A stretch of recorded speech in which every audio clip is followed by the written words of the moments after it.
నమస్తే. This is Sandeep from prime TV. 'Saranga Darya' movie hero గారు ఉన్నారు. సార్ ఎలా ఉండబోతుంది సార్ మూవీ అని? మూవీ కంటెంట్ చాలా డిఫరెంట్గా ఉంటుందండి. ఇది ఇందులో మెయిన్ కంటెంట్ ఏంటంటే జెండర్ గురించి మాట్లాడే డైరెక్టర్ గారు. జెండర్ అనేది ఆ మనిషి యొక్క ఫాల్ట్ కాదండి.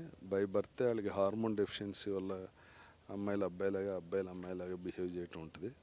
దాన్ని మనం పెద్ద మనసుతో అర్థం చేసుకుని సమాజంలో ఒక ఆడ మగలాగి వీళ్ళకి కూడా మనం రెస్పెక్ట్ ఇచ్చి హేళన చేయకుండా వాళ్ళు కాన్ఫిడెంట్గా లైఫ్ లీడ్ చేసేలా చేయాలన్నది మా సినిమా మెయిన్ కంటెంట్. ఇందాక ఎమోషన్ అయ్యారు సార్ బాగా. యూట్యూబ్ వల్ల చాలా జనాలు పోతున్నారు, సూసైడ్ చేసుకుంటున్నారు. అంటే దానికి ఏదైనా సాల్వ్ చేయాలంటే మీ ఉద్దేశంలో ఏమనుకుంటున్నారు? దానికి ఎలా అసలు? ఏమంటే ఇక్కడ ఎవరో వచ్చి సాల్వ్ చేయరండి. దీన్ని మీరే ఒక అసోసియేషన్లో ఫామ్ అయ్యి ఇటువంటివి వద్దు, ఇది జీవితాలతో ఆడుకునే ఇది కాదు, మనం ఏదో ఒక కెమెరా ఉండి ఒక స్టూడియోలో పెట్టుకుని అంటే అలాగే మనుషులకి మిగిలిన వాళ్ళని ఒక మానవత్వంతో చూడాలి. మన యూట్యూబ్లో లైక్స్ వస్తాయని చెప్పి ఏదేదో న్యూస్ శ్రీకాంత్ చచ్చిపోయాడనో, లేకపోతే ఊహగారిని వదిలేసాడనో, లేకపోతే ఏదో ఇంకో చోట ఏదో జరిగిందనో అలా రాంగ్ న్యూస్ స్ప్రెడ్ చేయొద్దు దయచేసి. ఆధారాలు లేని న్యూస్ దాని మీద చట్టం వచ్చిందేమో కూడా నాకు తెలియదు. సైబర్ క్రైమ్ వాళ్ళు ఉన్నారు, స్ట్రైక్స్ కొట్టి ఆ యూట్యూబ్ అటువంటి మీరే సెల్ఫ్ కంట్రోల్ చేసుకుంటే బెటర్గా ఉంటుంది. ఇందాక చెప్పారు కదా సార్, అంటే మీ ఇప్పుడున్న చిన్నపిల్లలు అవ్వచ్చు, ఏదైనా అవ్వచ్చు, యూట్యూబ్ లేకపోతే తినడం కూడా అవ్వట్లేదు. అలాంటిది ఇప్పుడున్న నెక్స్ట్ జనరేషన్కి ఎలా మార్చడానికంటే సొల్యూషన్ ఏమంటుంది?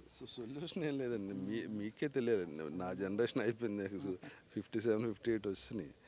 రేపొద్దున మీకే యూత్, మీరు మీ పిల్లలు కానీ మీ పేరెంట్స్ కానీ మీ ఫ్రెండ్స్తో కానీ మనం బిహేవ్ చేసే బిహేవియర్ని బట్టి ఎవరికాళ్ళు సెల్ఫ్ కంట్రోల్, అంటే సెల్ఫ్ కంట్రోల్ మీన్స్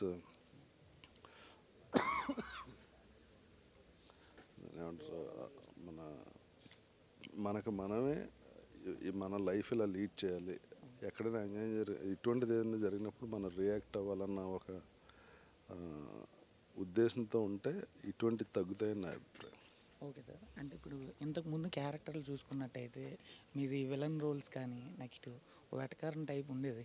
అలాంటిది family type of emotion character చేస్తున్నారు. అంటే మీకు స్పెషల్గా మీ దాకా ఈ ఛాన్స్ రావడానికి కారణం ఏంటి? అంటే అది నా అదృష్టం అండి. ఒక్కోసారి ఛాన్స్ బై లక్ వస్తూ ఉంటుంది.